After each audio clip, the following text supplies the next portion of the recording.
Сәлем достар, бүгін бізде қиын логикалық сұрақтар. Видео соңында неше сұраққа жауап бергеніңізді пікірге жазып кетіңіз.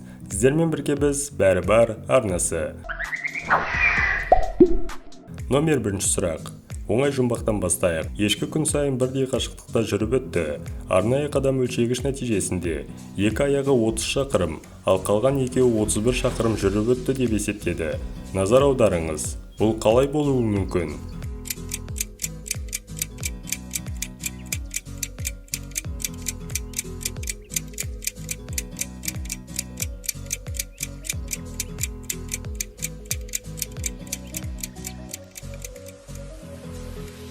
Дұрыс жауабы. Шын мәнінде жұмбақтың шешімі сіз ойлағандай қиын емес. Өйткені есек тірекке байланған және күн сайын шеңбер бойымен жүрді. Нәтижесінде екі бағанадан алыс аяқтар жақын екіге қарағанда шеңбер бойымен жүрді. Сондықтан нәтиже осындай болды. Номер 2 сұрақ. Орманға өтіп, саңырау құлақтар терген ер адам қараусыз қалған ғимаратқа сүрініп кетті. Ол жерде кірген бойда есіктер жабылып, қорқынышты дауыс естілді. Ол ер адамға 3 есіктің бірінен бостандыққа шыға алатынын мәлімдеді. Бірінші есіктің артында оны бірде-бір адам тірі қалмайтын орындаушы күтеді. Екінші есіктің артында адамнан үлкен және өте аш арыстан отыр. Ол кез келген тірі жанға бірден шабуыл жасайды.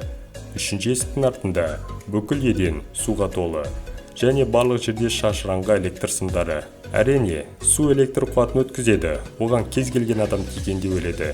Ескерту, ол 1000 вольтпен соғады. Ер адам аман қалу үшін қай есікті таңдау қажет?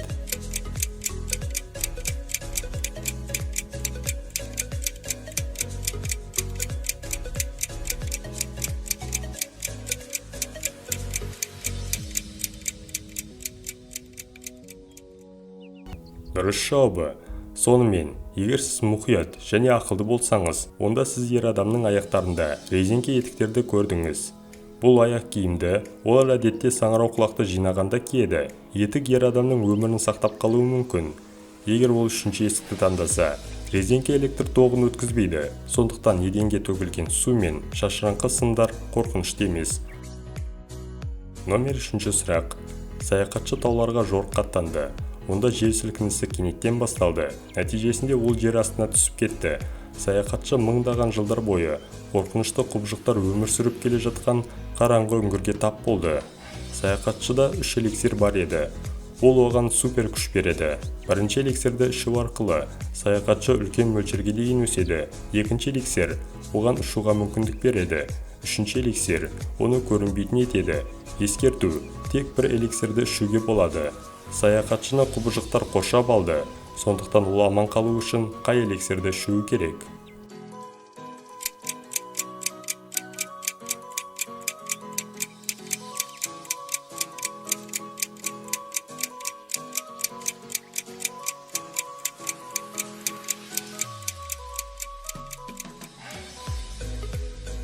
Дұрыс жауабы. Егер саяхатшы оны көрінбейтін ететін эликсирді таңдаса, онда бұл көмектеспейді. Өйткені мыңдаған жылдар бойы қараңғы үңгірде өмір сүрген құбыжықтарда иіс пен есту қабілеті жақсы дамыған. Эликсир саяхатшыны алыпқа айландырады. Ол да көмектеспейді. Өйткені үңгір өте тар, бірақ ұшу мүмкіндігі саяхатшыны тұтас және зиянсыз шығуға көмектеседі.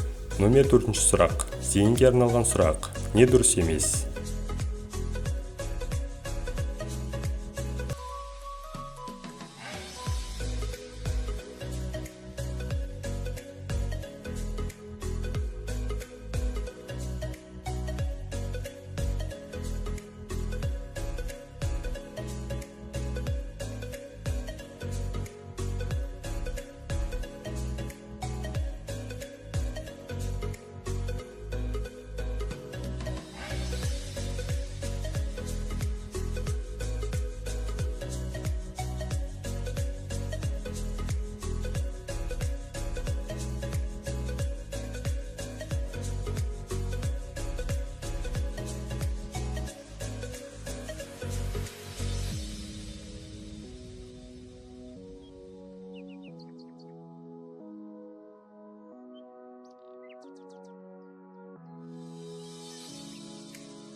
Номер 5 сұрақ. Сіздің алдыңызда ұзындығы 20 шақырым болатын үлкен көпір бар.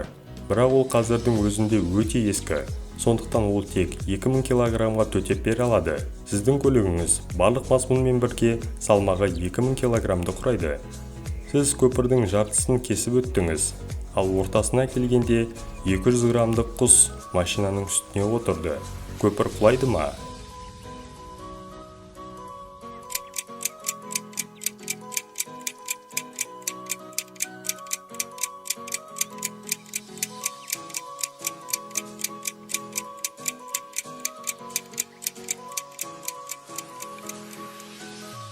Дұрыс жауабы.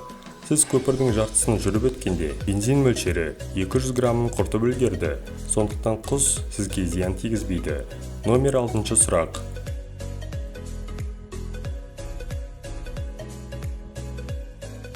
Видеоның соңына да келіп қалдық. Егер видео ұнаса, арнаға жазылып қоңыраушаны басып кетіңіздер. Сіздермен бірге біз бәрі бар арнасы.